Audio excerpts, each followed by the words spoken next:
Hello friends, welcome to online biology. आज हम class 12th का चैप्टर 2 करेंगे। जैसे कि इसमें दिया गया है sexual reproduction in flowering plant. इससे पहले चैप्टर 1 हम कर चुके हैं ऑलरेडी, और सिलेबस भी जो क्लास 12th में आ रहा है वो हम बता चुके हैं। ठीक है, आज हम चैप्टर 2 करेंगे। अगर आपने वो चैप्टर्स नहीं देखे हैं तो चैनल पर जाकर चैप्टर्स दे सकते हैं। हमारा टारगेट पहले एनसीईआरटी को कंप्लीट करने का है, तो पहले हम एनसीईआरटी को कंप्लीट करेंगे, उसके बाद हम नेक्स्ट चैप्टर लेंगे।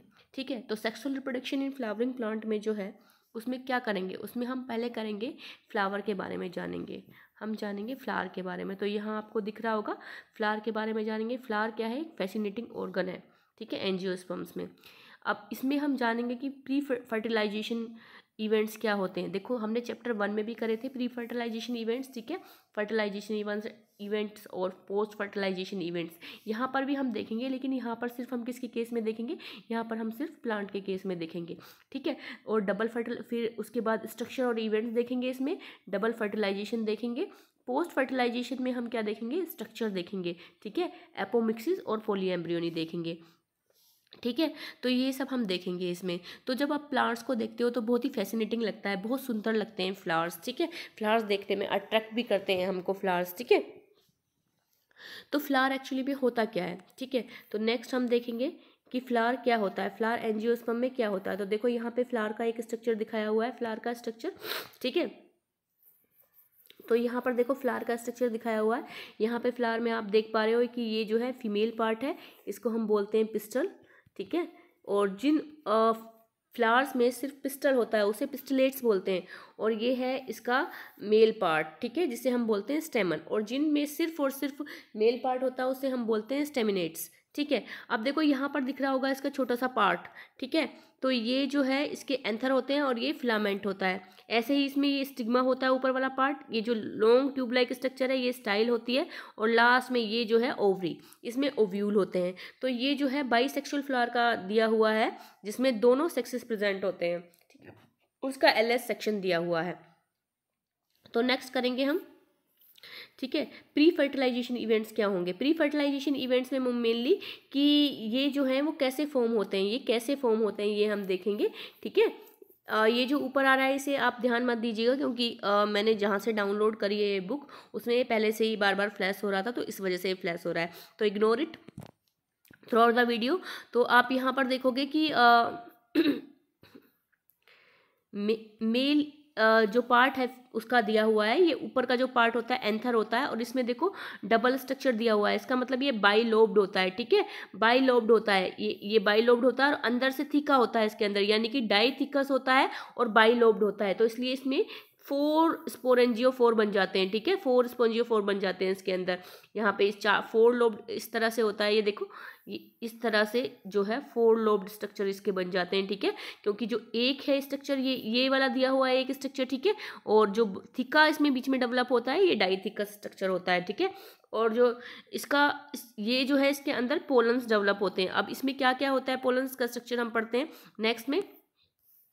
तो देखो, ये जो होता है पोलन्स एक होता है। ठीक है, और जो इसका स्ट्रक्चर ये दिखाया हुआ है इसमें हम लोग पढ़ेंगे कि जो इसके अंदर जो होता है, 1 मिनट, ये देखिए पहले इसको देखते हैं हम। ठीक है, तो अभी हमने 4 लोब्ड स्ट्रक्चर दिखाया था। तो जो इसकी सबसे आउटर मोस्ट लेयर होती है ना, उसको हम एपिथेलियल लेयर्स बोलते हैं। और ये बीच में जो होती है ये होती है एपिथेलियल लेयर। ठीक है, ये होती है मिडिल लेयर, और सबसे अंदर होती है टेपिटम। टेपिटम जो होती है ना वो नरिशमेंट प्रोवाइड करती है इसमें, टेपिटम। और इसमें ना मल्टी न्यूक्लिएट होती है, ये कई लेयर्ड होती है इसमें, और मल्टी न्यूक्लिएट कंडीशन होती है। ये नरिशमेंट प्रोवाइड करती है किसको?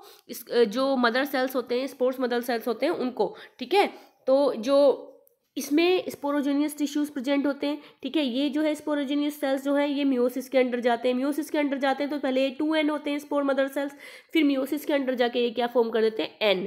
और जो ये यहाँ पर दिख रहा है ना, ये पोलन्स दिख रहे हैं, ये टेट्राड की फॉर्म में होते हैं। ये पोलन जो है ये टेट्राड की फॉर्म में होते हैं। फिर उसके बाद ये डहीस होकर एक पोलन बन जाता है। ठीक है, अभी इसकी मिडिल लेयर्स यहाँ ऊपर भी दिखाई हुई है, यहाँ पर भी हम देख सकते हैं। देखिए, ये इसका दिखाया हुआ है पूरा अच्छे से कि ये एपिडर्मिस है, ये एंडोथीसियम है, और ये मिडिल लेयर प्रेजेंट है, ये माइक्रोस्पोर मदर सेल्स हैं, ये टेपिटम प्रेजेंट है। ठीक है, तो जो टेपिटम है ये नरिशमेंट प्रोवाइड करती है, ठीक है। और जो ये आउटर मोस्ट, मैंने एपिथेलियल बोल दिया था, जो आउटर मोस्ट लेयर है वो एपिडर्मिस और एंडोथीसियम है, ठीक है। ये ध्यान रखना है कि जो आउटर मोस्ट लेयर है वो एपिडर्मिस होती है और जो इससे अंदर वाली लेयर है उसे एंडोथीसियम बोलते हैं। देन मिडिल लेयर प्रेजेंट होती है और टेपिटम नरिशमेंट प्रोवाइड करती है और मल्टीन्यूक्लिएट होती है। उसके बाद microspore mother cells 2n number होते हैं, that I have told you. इसके बाद ये मियोसिस के अंदर जाते हैं और जो सेल्स मियोसिस के अंदर जाते हैं उन्हें मियोसाइट्स बोलते हैं, हमने पहले चैप्टर में भी ये किया था, ठीक है।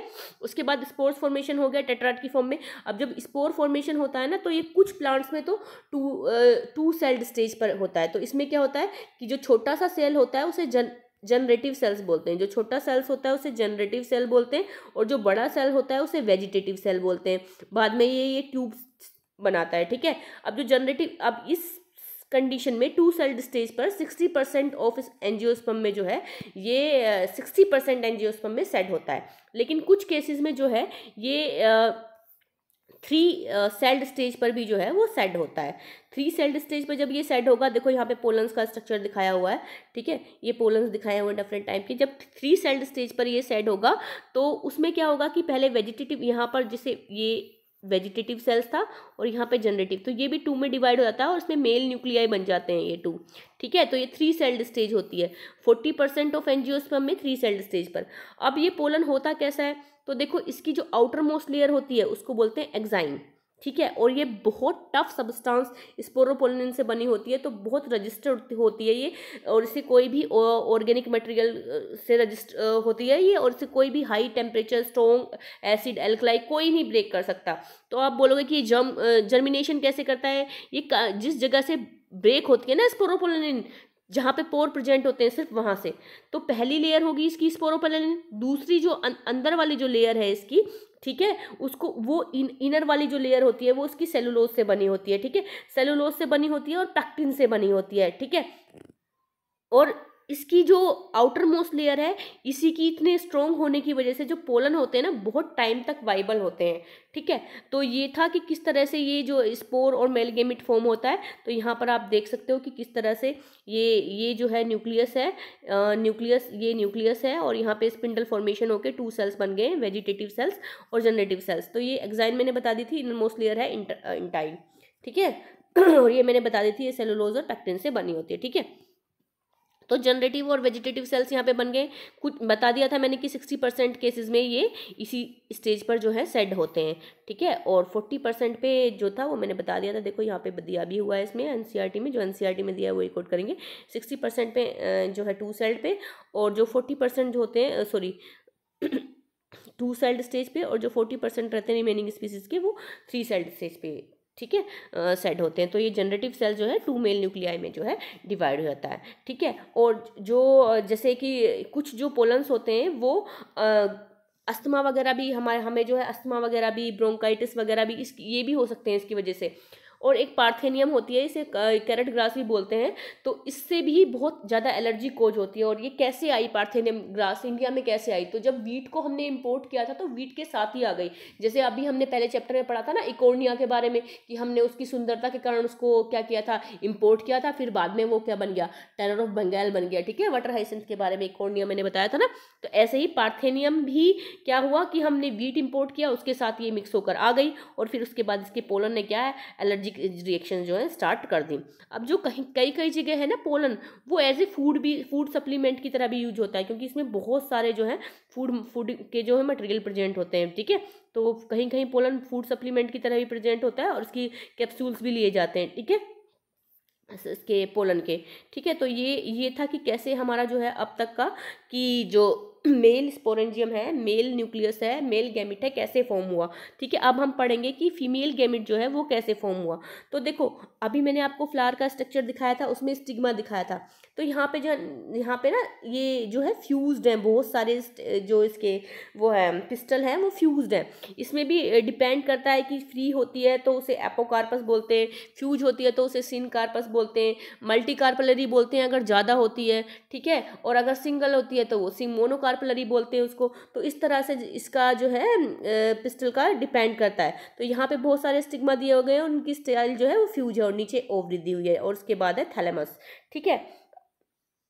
तो ये पापावर का स्ट्रक्चर दिखाया हुआ है हमें, पापावर में दिखाया हुआ है कि कैसे सिन कार्पस कंडीशंस हैं यहाँ पर। और ये मिकेलिया की स्टेज दिखाई हुई है, मिकेलिया में जो है वो फ्री है, तो ये एपोकार्पस है। और यहाँ ओव्यूल दिखाया हुआ है। तो पहले हम ओव्यूल पढ़ लेते हैं। ओव्यूल का स्ट्रक्चर कैसा होता है, देखो जो ये वाला जो स्ट्रक्चर है जिसके थ्रू ये ओवरी से जुड़ा रहता है उसको बोलते हैं फ्यूनिकल। और ये जो हाइलम है, ये जो इसकी बॉडी होती है ना, किसकी, न्यूसिलस जो होता है, न्यूसिलस और फ्यूनिकल के बीच का जो पार्ट, जो स्यूचर उनको जोड़ता है, उसको हीलियम बोलते हैं। और ये बाहर वाला आउटर इंटीगुमेंट, अंदर वाला इनर इंटीगुमेंट, और उसके बाद ये जो पोर्शन दिया हुआ है ना, ये वाला पोर्शन, इसको बोलते हैं न्यूसिलस। और ये बीच में प्रेजेंट होता है एम्ब्रियो सैक। ठीक है, तो इस तरह से एम्ब्रियो होता है। और ये जो ऊपर की तरफ दिख रहा है ये होता है माइक्रोपाइलर एंड, और नीचे की तरफ जो दिख रहा है इसको बोलते हैं चेलेजल एंड। अब कैसे इसका फॉर्मेशन होता है ये हम आगे पढ़ेंगे। देखो इसमें दिखाया भी हुआ है कि ये हिबिस्कस का पिस्टल शो किया था हमने, और ये मल्टी कार्पलरी सिन कार्पस पापावर की मैंने बताया था आपको, और ये की थी मिकेलिया की, ठीक है, एपोकार्पस। और ये एनाट्रोपस एव्यूल था, एनाट्रोपिस। अब देखो जो टाइप ऑफ ओव्यूल्स है ना वो हम बाद में करेंगे जब हम इसे डिटेल में पढ़ेंगे। अभी हम सिर्फ एनसीईआरटी कोड कर रहे हैं, तो जो एनसीईआरटी में गिवन है वो ही हम करेंगे। ये ऑर्थोट्रोपस ओव्यूल, एनाट्रोपस, हेमिट्रोपस, ये टाइप्स ऑफ ओव्यूल्स होते हैं, और इनकी जो पोजीशन होती है उसके बेसिस पर होते हैं। ठीक है, तो ये होता है मेगास्पोरेंजिया। ठीक है, और जो मेल वाला होता है उसको माइक्रोस्पोरेंजिया बोलते हैं। ऐसा इसको क्या बोलते हैं, मेगास्पोरेंजिया। ठीक है, फ्यूनम, hilum, funicle, hilum, integuments, micropyle, chalazal, ये सब मैंने बता दिया है। न्यूसिलस बता दिया है। एम्ब्रियोसेक, ठीक है, एम्ब्रियोसेक को हम फीमेल गैमेटोफाइट भी बोलते हैं, ये याद रखने वाली बात है। और इसमें मेगास्पोरोजेनेसिस होती है, क्योंकि जो मेगास्पोर मदर सेल्स हैं वो जो है मेगास्पोरोजेनेसिस के अंडर जाते हैं। ठीक है, और वो क्या है, यहाँ पर देखो इसके स्ट्रक्चर से, देखो यहाँ पर स्ट्रक्चर से समझ आएगा अच्छे से। देखो इसमें क्या है, ये बाहर न्यूसिलस आपको दिखाई दे रहा है, जो न्यूसिलस, और ये क्या है, एम्ब्रियोसिक। तो एक सेल है इसके अंदर, उसके बाद क्या है, ये मियोसिस के अंदर जाएगा, मियोसिस के अंदर जाएगा तो ये क्या है, मेगास्पोर डायड बना दिया। ठीक है, और आपको भी पता है कि मियोसिस में 4 सेल फॉर्म होते हैं, तो यहाँ पे 4 सेल फॉर्म हो गए, मेगास्पोर टेट्राड बन गया। अब ये जो मेगास्पोर टेट्राड है इसमें से जो ना ये 3 डिजनरेट हो जाते हैं, तो इसे मोनोस्पोरिक भी बोलते हैं। ठीक है, क्यों बोलते हैं मोनोस्पोरिक, क्योंकि एक ही स्पोर रह गया, बाकी 3 तो डिजनरेट हो गए, तो एक ही स्पोर क्या आगे फीमेल एग जो है वो बनाएगा, तो इससे मोनोस्पोरिक बोलते हैं इसलिए इसे। ठीक है, अब इसमें से जो एक रह गया वो डिवीजन करके क्या करेगा, देखो यहाँ पर म्योटिक डिवीजन करी, ये 2 बना दिए इसने, फिर उसके बाद क्या बना दिए, 4 बना दिए इसने, फिर फर्दर डिवाइड हुआ, क्या बना दिया इसने, 8 बना दिया। अब क्या हुआ इसमें, ये न्यूक्लियर डिवीजन थी यहाँ पर, अब क्या सेल फॉर्मेशन स्टार्ट हुए, तो 3 सेल्स तो इधर बन गए और 3 सेल्स बन गए इधर, और ये 2 बीच में जो रह गए वो एक सिंगल सेल रह गया और 2 न्यूक्लियाई रह गए, तो इसे बोलते हैं हम 7 सेल्ड स्टेज, 7 सेल्ड और 8 न्यूक्लियस स्टेज बोलते हैं। देखो ये आपको दिख रहा होगा, ये पूरा ये एक सेल है और इसमें 2 न्यूक्लियाई हैं, और ये 3 सेल इधर दिख रहे होंगे आपको और 3 सेल दिख रहे होंगे इधर। तो ये जो चेलेजल एंड की तरफ होते हैं, चेलेजल एंड हमने देखा था ना, नीचे वाला एंड जो था वो जो है चेलेजल एंड की तरफ एंटीपोडल सेल होते हैं, और जो माइक्रोपाइलर एंड होता है उसकी तरफ सिनर्जिड, ये 2 सिनर्जिड दिख रहे हैं ना, और ऊपर एग दिख रहा है, ये एग जिससे फ्यूज होके जो है वो जाइगोट बनाएगा। और देखो यहाँ पे आपको दिख रहा होगा फिलीफॉर्म अपरटस, तो ये थिकनिंग होती है, ये थिकनिंग होती है जब हमारा जो मेल स्पर्म है, जो मेल गैमिट है, जब वो इसके अंदर जाएगा, ट्यूब अपनी इंसर्ट करेगा, तो वो ट्यूब को ना रास्ता दिखाता है कि इधर इधर जाओ तुम, यहाँ पर एग है। तो ये काम क्या करता है, उसको गाइड करता है कि आपको किधर जाना है। फिलीफॉर्म अपरटस का ये काम है। ठीक है, क्लियर है ये चीज़, तो आगे बढ़े हम। तो नेक्स्ट दिया हुआ है, यही दिया हुआ है, फीमेल गेमेटोफाइट एम्ब्रियोसेक बनाता है, यही बताया हुआ है, फंक्शनल मेगास्पोर बच जाता है, मोनोस्पोरिक कंडीशन बोलते हैं, ये बता दिया मैंने आपको, सेंट्रल सेल्स ये बता दिया मैंने आपको। अब देखो, अब यहाँ पे हमें हमारे पास बन गया, हमारे पास फीमेल गेमेटोफाइट बन गया, एग तैयार है हमारे पास, और हमने जो है मेल गेमिट्स में भी देख लिया था कि मेल गेमिट्स पोलन की फॉर्म में तैयार है। अब देखो वो पोलन जो है वो मेल गेमिट्स से पहुंचेगा कैसे, कंडीशंस क्या होंगी पहुंचने की, तो जो ट्रांसफर ऑफ पोलन ग्रेन है to the stigma of pistil, ठीक है, उस प्रोसेस को बोलते हैं पोलिनेशन। और पोलिनेशन कैसे होती है, एयर करंट के थ्रू होती है, वाटर के थ्रू होती है, एनिमल्स के थ्रू होती है, इंसेक्ट्स के थ्रू होती है। ठीक है, लेकिन काइंड ऑफ पोलिनेशन के बेसिस पे, ये पोलिनेशन के बेसिस पे ये 3 टाइप्स की होती है। पहली होती है ऑटोगेमी। ऑटोगेमी में क्या होता है कि सेम जो है वो मेल फ्लावर होता है, उसका जो पोलन जो है सेम फ्लावर पर, अपने ही सेम फ्लावर के स्टिग्मा पर गिरता है, यानी कि सेम अगर जो है transfer of pollen grain from anther to the stigma of same flower, ठीक है, इसको बोलते हैं ऑटोगेमी, यानी कि अपने से ही शादी हो गई। गैमी का मतलब होता है मैरिज, ठीक है, अपने से ही शादी होगी तो ऑटोगेमी, ठीक है। और अगर अब देखो ऑटोगेमी में दो तरह का होता है, ठीक है, ऑटोगेमी में दो तरह का कैसे होता है, देखो कुछ जो प्लांट्स होते हैं, जैसे ये प्लांट है वोइला और ऑक्जेलिस कोमेलिना, तो ये 2 टाइप्स के फ्लावर्स करते हैं। एक तो होते हैं चेस्मोगेमस। चेस्मोगेमस क्या होते हैं, अंदर होते हैं, वो कभी भी ओपन ही नहीं होते, खिलते ही नहीं है, बंद रहते हैं। और एक होते हैं क्लिस्टोगेमस फ्लावर, ठीक है। चेस्मोगेमस फ्लावर वो होते हैं जो सिमिलर होते हैं दूसरी स्पीसीज से, और क्लिस्टोगेमस वो होते हैं जो कभी खिलते ही नहीं है, मतलब खिलते ही नहीं है, मतलब वो बंद रहते हैं, क्लोज रहते हैं, ठीक है। तो ये जो क्लिस्टोगेमस फ्लावर है, अगर ये बंद ही रहेंगे तो इनकी जो पोलिनेशन है अपने आप ही हो जाएगी, इनको किसी एजेंट की जरूरत नहीं है। चेस्मोगेमस की लिए जरूरत है। तो क्लस्टोगेमी जो है ऑटोगेमी को बढ़ावा देता है, क्योंकि जब ये ओपन ही नहीं होंगे तो इनको किसी की जरूरत ही नहीं है, तो ये इनमें क्रॉस पोलिनेशन का चांस ही नहीं है। क्रॉस पोलिनेशन मतलब दूसरे से पोलिनेशन का कोई चांस ही नहीं है। अब एक होती है गिटेनोगेमी।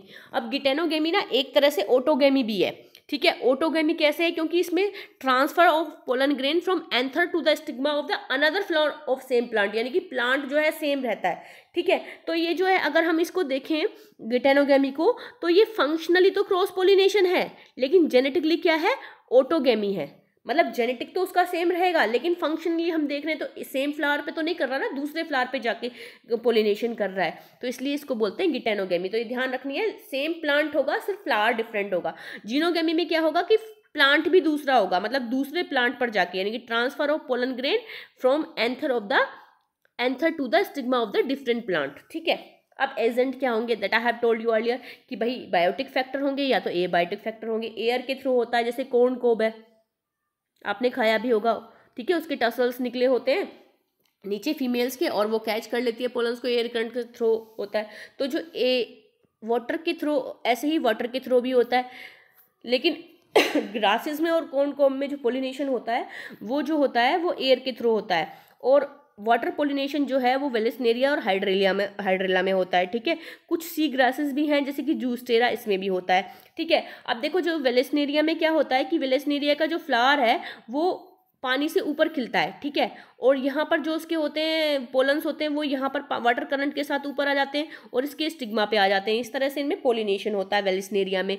जूस्टेरा में कैसे होता है कि उसके रिबन लाइक जो होते हैं वो होते हैं मेल जो पोलन्स होते हैं, और वो फीमेल्स पर जाके लग जाते हैं, और ये जूस्टेरा में दोनों ही वाटर के अंदर होते हैं, ठीक है, इस तरह से। और कुछ वाटर प्लांट है जैसे कि वाटर हाइसिंथ, अभी हमने पढ़ा था ना, इकोनिया, टेरर ऑफ बंगाल और वाटर लिली, इनमें एक्चुअली में इनमें वाटर के थ्रू नहीं होता पोलिनेशन, इनमें या तो इंसेक्ट के थ्रू होगा या तो विंड के थ्रू होगा। तो ये वाटर प्लांट है, ये ध्यान रखने वाली बात है। कभी कभी एमसीक्यू में इसे पूछ लेते हैं और हम सोचते हैं कि वाटर हाइसिंथ और वाटर लिली है, वाटर में रहते हैं, तो जो पोलिनेशन है वाटर के थ्रू ही होगा, लेकिन नहीं। इसलिए इनके एग्जाम्पल याद रखने जरूरी है कि इनका पोलिनेशन या तो इंसेक्ट के थ्रू होता है या तो वाटर के थ्रू नहीं होता है, एयर के थ्रू होता है, ठीक है। तो ये है इसमें इम्पोर्टेंट, ठीक है। तो अब ये हमने पढ़ा था अभी वेलेस्नेरिया का, वो दिखाया हुआ कि वेलेस्नेरिया कैसे उसके ऊपर होता है और यहाँ पर जाकर क्या मेल फ्लावर चले जाते हैं, ठीक है। और कुछ जो एनिमल्स के थ्रू होता है, बर्ड्स के थ्रू होता है, ये होता है। तो कुछ जो है वो गेंको लिजर्ड, गार्डन लिजर्ड, ये सब के थ्रू भी हो सकता है, ठीक है। और हमिंग बर्ड, सन बर्ड्स, और यूका मोथ और फ्लावर की बहुत ज़्यादा दिखाया हुआ है, क्योंकि जो यूका मोथ होता है वो फैसिनेटिंग होता है। वो जो है वो ओवरी में जाके अंदर नीचे जो पाइप होती है उसकी स्टाइल, उसमें जाकर अपने अंडे देता है और इस तरह से वो पोलिनेट भी कर देता है। तो और जो उसके अंडे हैं वो वहाँ पे नरिशमेंट प्रोवाइड होता है और वहाँ से निकलते हैं। तो जो इनका जो लाइफ साइकिल है वो एक दूसरे पे डिपेंड करता है, ठीक है। जो इंसेक्ट पोलिनेटेड होंगे वो कुछ ना कुछ रिवार्ड जरूर रखेंगे, तो नेक्टर वगैरह प्रेजेंट होता है उनके अंदर, ठीक है। और सबसे जो टॉलेस्ट फ्लावर है इसका नाम याद रखना है अम्ब्रोफोफिलस, और ये फ्लावर जो है वो 6 फीट हाइट का होता है अपने आप में, ठीक है। यूका मोथ के बारे में मैं बता चुकी हूँ। प्लांट यूका और मोथ, इनका आपस में कोऑर्डिनेशन होता है, एक दूसरे के साइकिल के बगैर ये जो है कंप्लीट नहीं करते। तो ये बहुत सारी चीज़ें हैं, ठीक है। अब है out breeding device. Out breeding device में हम क्या करते हैं कि कभी कभी ना कुछ जो पोलन्स होते हैं उनके ऊपर सेल्फ कंपेटिबिलिटी होती है, कि मतलब ये स्टिग्मा कहता है कि भाई मैं अपने जो पोलन को एक्सेप्ट ही नहीं करूंगा, केमिकली एक्सेप्ट नहीं करूंगा। तो ये जो है सेल्फ पोलिनेशन को बिल्कुल ही रिजेक्ट कर देते हैं कि भाई मैं अपने पोलन को एक्सेप्ट ही नहीं करूंगा, ठीक है। तो इनकम्पेबिलिटी हो जाती है सेल्फ से। दूसरा ये जो है यूजफुल होते हैं किसमें कि जेनेटिक वेरिएशन इसमें आते रहते हैं, तो ये अच्छे भी रहता है इस चीज़ के लिए। लेकिन कभी कभी क्या होता है कि हमें खुद से करना पड़ता है। खुद से कैसे करना पड़ता है कि अगर कोई फ्लावर है, उसके फ्लावर का जो एंथर है वो हम रिमूव कर देते हैं, और जब हम एंथर को रिमूव करते हैं उसको इमास्कुलेशन बोलते हैं, इमास्कुलेशन प्रोसेस बोलते हैं, ठीक है। उसके एंथर को रिमूव करने के बाद जो हम उसका स्टिग्मा है उस पर पोनल डाल के उसको बैग कर देते हैं, जिसे हम बैगिंग बोलते हैं। फ्लावर को ही हम पूरे को ढक देते हैं, तो जिससे कि दूसरा पोलन उस पर आकर हमारा जो हम जो चाहते हैं हम उस फ्लावर को उससे उसको पोलिनेट कराएंगे, उस से पोलिनेट करा के उसको ऊपर से ढक देंगे, तो उसको बोलते हैं बैगिंग, ठीक है। तो ये दो चीज़ याद रखने वाली बातें, emasculation and bagging. Then pollen pistil interaction. अब जो है जैसे कि हम लोग आपस में डायलॉग करते हैं, इनके आपस में केमिकल डायलॉग होते हैं, ठीक है। ये केमिकल डायलॉग करते हैं, और जो जिस अगर अगर पोलन हर किसी के साथ पोलन ट्यूब इंटरसेक्ट कर सके, तो इस तरह से तो बहुत सारे पोलन्स आते हैं अलग अलग स्पीसीज के दूसरे फ्लावर्स पे, तो फिर वो कैसे हो, तो जो पिस्टल होता है ना वो पहचान लेता है कि भाई मुझे इस पोलन से ही इंटरेक्ट करना है। तो वो कैसे पहचानता है, क्योंकि कुछ केमिकल उस पोलन से रिलीज होते हैं और कुछ केमिकल जो स्टिग्मा होता है उससे रिलीज होते हैं। जब वो एक दूसरे को आइडेंटिफाई कर लेते हैं, तो जो पोलन होता है उसमें से पोलन ट्यूब जो है ग्रो करना स्टार्ट कर देती है, और ये जो होती है ट्यूब न्यूक्लियस होता है, ठीक है। ट्यूब न्यूक्लियस जो हमने पढ़ा था पहले, ठीक है, वेजिटेटिव न्यूक्लियस, और उसमें से ना 2 मेल गैमेट्स जो है अंदर आते हैं। तो देखो आप देख रहे होगे ये भी एनाटोमस ओव्यूल है, और ये माइक्रोपाइल एंड की तरफ से जो है ये ट्यूब जो है ये पूरी आकर के इसमें एंटर कर रही है सिनर्जिड में। और सिनर्जिड का काम क्या होता है कि वो गाइड करते हैं कि एग कहाँ पर है। तो जो 2 न्यूक्लियस निकले हैं यहाँ से, एक मेल N नंबर और एक मेल, 2 गैमेट्स है ना मेल के, तो एक तो एग से फ्यूज हो जाता है। जब एग से फ्यूज हो जाएगा तो उस प्रोसेस को बोलेंगे हम सिनगेमी, यानी कि आपस में क्या हो गए, वो फ्यूज हो गए। अब एग से फ्यूज हो गया तो वो फिर क्या बना देंगे, जाइगोट बना देंगे, ठीक है। और जो दूसरा, अब आप कहोगे दूसरा न्यूक्लियस भी तो बचा, दूसरा मेल गैमेट भी तो बचा, तो दूसरा मेल गैमेट क्या करता है कि जो पोलर न्यूक्लिया है ना इनके साथ जाके फ्यूज हो जाता है। अब ये N न्यूक्लियाई है और पोलर न्यूक्लियाई कितने 2N है, तो ये कितना बना देगा अपने आप को 3N, और इसको बोलते हैं एंडोस्पर्म, इसको बोलते हैं प्राइमरी एंडोस्पर्म, प्राइमरी एंडोस्पर्म। अभी बाद में भी दिखाती हूँ मैं आपको। और इसको प्रोसेस को बोलते हैं डबल फर्टिलाइजेशन, ठीक है। तो ये सिनगेमी और डबल फर्टिलाइजेशन एक साथ होती है, और दोनों मेल गैमेट जो है इसमें यूटिलाइज हो जाते हैं। अब यहाँ पर देखो दिखाया हुआ है कि किस तरह से ये जो है पोलन ट्यूब इसके अंदर चली गई, और फिर जो फिलीफोम अपरटस है इसको गाइड कर रहे हैं एक्सेल के अंदर जाने के लिए, ठीक है। तो यहाँ पर यही दिया हुआ है मोस्टली फिलीफोम अपरटस के बारे में बताया गया है। ये आर्टिफिशियल हाइब्रिडाइजेशन और इमास्कुलेशन बैगिंग मैंने आपको बता ही दिया है। डबल फर्टिलाइजेशन जिसके बारे में हम बात कर चुके हैं। सिनगेमी बता दिया मैंने आपको कि सिनगेमी में क्या होगा कि जो ये न्यूक्लियस है, सिनगेमी में क्या है, न्यूक्लियस जो है सिनगेमी में एक N के साथ कंबाइन होएगा, और जब दूसरा जो है न्यूक्लियस है वो प्राइमरी एंडोस्पर्म न्यूक्लियस बनाएगा। तो इस पूरी प्रोसेस को सिनगेमी प्लस डबल फर्टिलाइजेशन को हम बोलते हैं ट्रिपल फ्यूजन, ठीक है। और डबल फर्टिलाइजेशन और इसको बोलते हैं हम ट्रिपल फ्यूजन। सिनगेमी और ट्रिपल फ्यूजन को दोनों को बोलते हैं हम डबल फर्टिलाइजेशन। सिनगेमी और ट्रिपल फ्यूजन इसको क्यों बोलते हैं ट्रिपल फ्यूजन, हम इसे इसलिए बोलते हैं क्योंकि ये जो है 3N नंबर में बन गया, तो ट्रिपल फ्यूजन हो गया ना, 3 फ्यूज हो गए न्यूक्लियस, और इस दोनों की प्रोसेस को बोलते हैं हम डबल फर्टिलाइजेशन।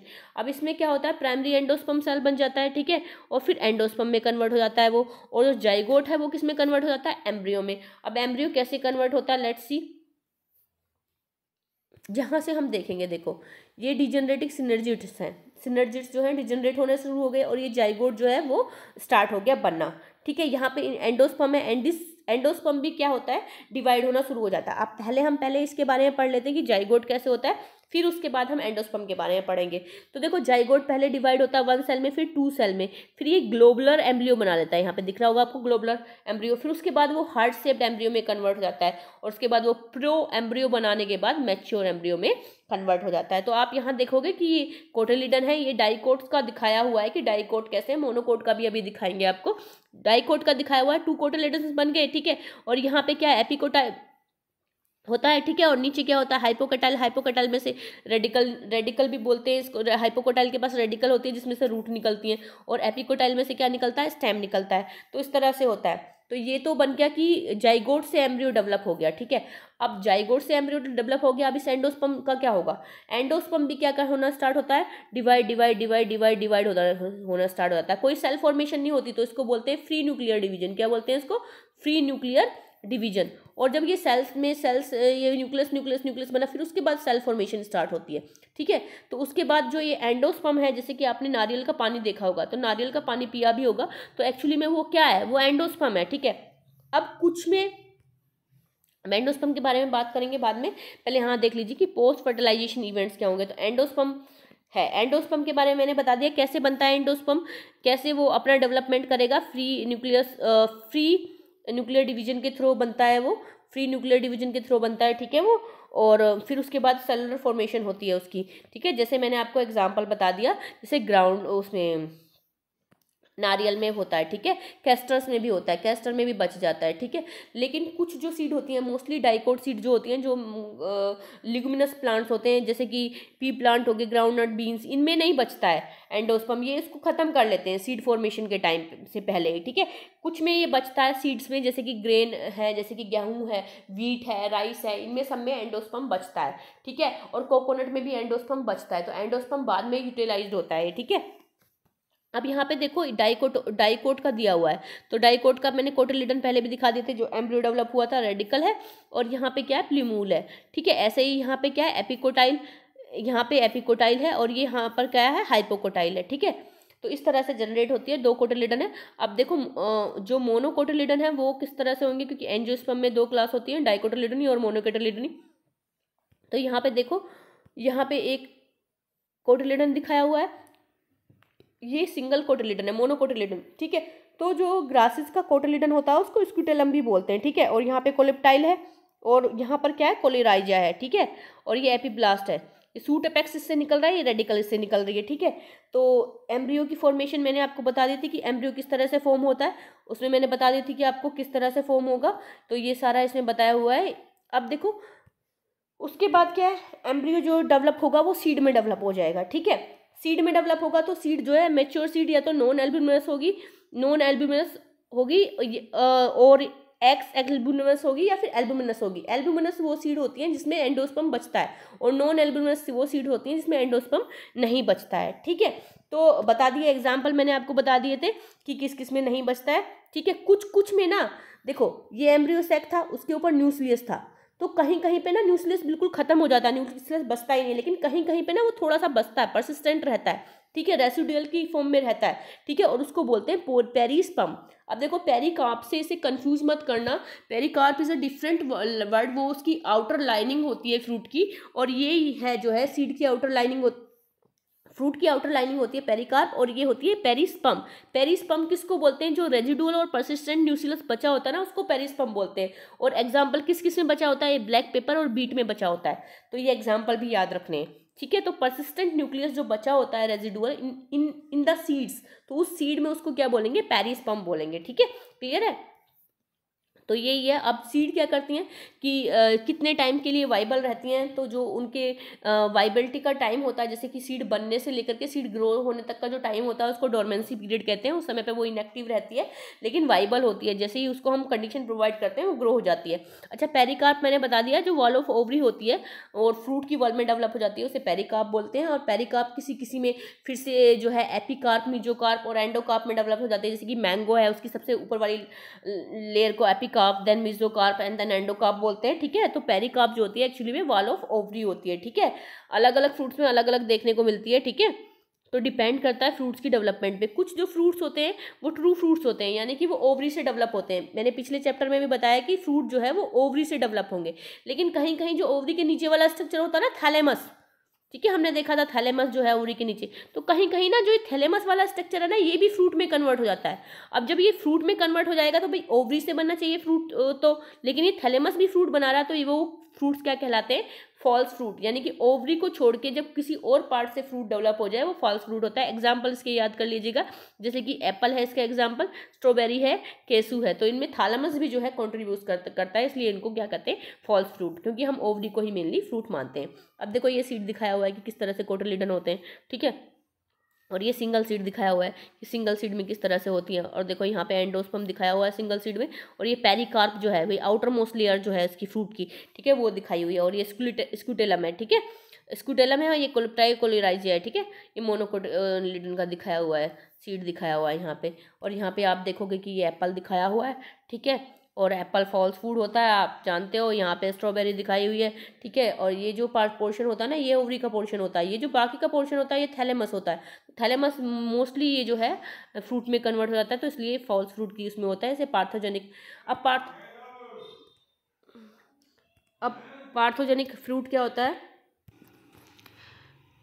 तो ये पार्थेनोकार्पिक फ्रूट्स हो गए। यहाँ पे फ्रूट्स मैंने दिखा दिया आपको, पार्थेनोकार्पिक फ्रूट्स, जो कि अब यहाँ पर एक टॉपिक है एपोमिक्सिस। एपोमिक्सिस का मतलब क्या होता है? एपोमिक्सिस का मतलब होता है कि मान लो कि गैमेट्स को छोड़ करके, ठीक है, गैमेट्स को छोड़ करके जब कोई सोमेटिक जो ओ है, जो मतलब जो गैमेट फॉर्मेशन में नहीं पार्टिसिपेट करता, कोई भी सोमेटिक पार्ट है, उसका जो सेल है वो 2n इन नंबर होता है, वो बिना फर्टिलाइजेशन किए और अपना जो है वो जाइगोट फॉर्मेशन कर देता है। उस तरह की जो फर्टिलाइजेशन होती है उसे बोलते हैं एपोमिक्सिस। और एपोमिक्सिस में कभी कभी क्या होता है कि एक से ज़्यादा एम्ब्रियो फॉर्म हो जाते हैं, तो वो कंडीशन होती है पोली एम्ब्रियोनी। यानी बहुत ज़्यादा, जब एक से ज़्यादा एम्ब्रियो प्रोड्यूस हो गए तो उसे बोलते हैं पोली एम्ब्रियोनी। जब आप सिट्रस फ्रूट खाते हो, संतरा या संतरा वगैरह खाते हो, तो उसमें देखते हो कि जो उसका सीड निकलता है उसमें बहुत सारे एम्ब्रियो होते हैं, देखना कभी इस चीज़ को करके। तो इसी को बोलते हैं हम पोली एम्ब्रियोनी। तो ये दो टॉपिक थे, एपोमिक्सिस एंड पोली एम्ब्रियोनी, ठीक है। तो इसी में बस ख़त्म हो गया ये चैप्टर। आई होप आप लोगों को क्लियर हुआ होगा। मैंने मोस्टली कोशिश की है कि सारे पॉइंट जो है एनसीईआरटी के वो क्लियर हो जाएं, तो सारे पॉइंट्स क्लियर करने की कोशिश की है। स्टिल आप लोगों को अगर कोई भी टॉपिक समझ में ना आया हो या फिर लग रहा हो कि इसे डिटेल में पढ़ना चाहिए, तो आप कमेंट्स में मैसेज करके बता सकते हैं, उस टॉपिक को हम डिटेल में ले लेंगे। अभी हमारा टारगेट है एनसीईआरटी को कंप्लीट करना जल्दी से जल्दी, फिर हम डिटेलिंग में ये सारे क्वेश्चंस करेंगे, क्योंकि 90% जो क्वेश्चंस हैं वो एनसीईआरटी में से आते हैं। और जो बोर्ड एग्जाम के लिए प्रिपेयर कर रहे हैं वो 100% क्वेश्चन एनसीईआरटी में से आते हैं, बोर्ड एग्जाम में, सीबीएसई एग्जाम में, ठीक है। और जो मल्टीपल चॉइस क्वेश्चंस के लिए प्रिपेयर कर रहे हैं, जैसे कि यूपीएससी वगैरह के लिए प्रिपेयर कर रहे हैं, या फिर पीजीटी या टीजीटी के लिए प्रिपेयर कर रहे हैं, 90% जो क्वेश्चंस होते हैं, या फिर नीट के लिए प्रिपेयर कर रहे हैं, वो एनसीईआरटी में आते हैं। तो पहले हम एनसीईआरटी खत्म करेंगे, कोशिश करेंगे कि एक ही वीडियो में एक चैप्टर खत्म हो जाए, जैसे कि ये सारे हो रहे हैं। और जो मेन पॉइंट है वो मैंने इसमें करा दी हैं। तो आई होप आप लोगों को क्लियर हुआ होगा। So thank you, like, subscribe and share.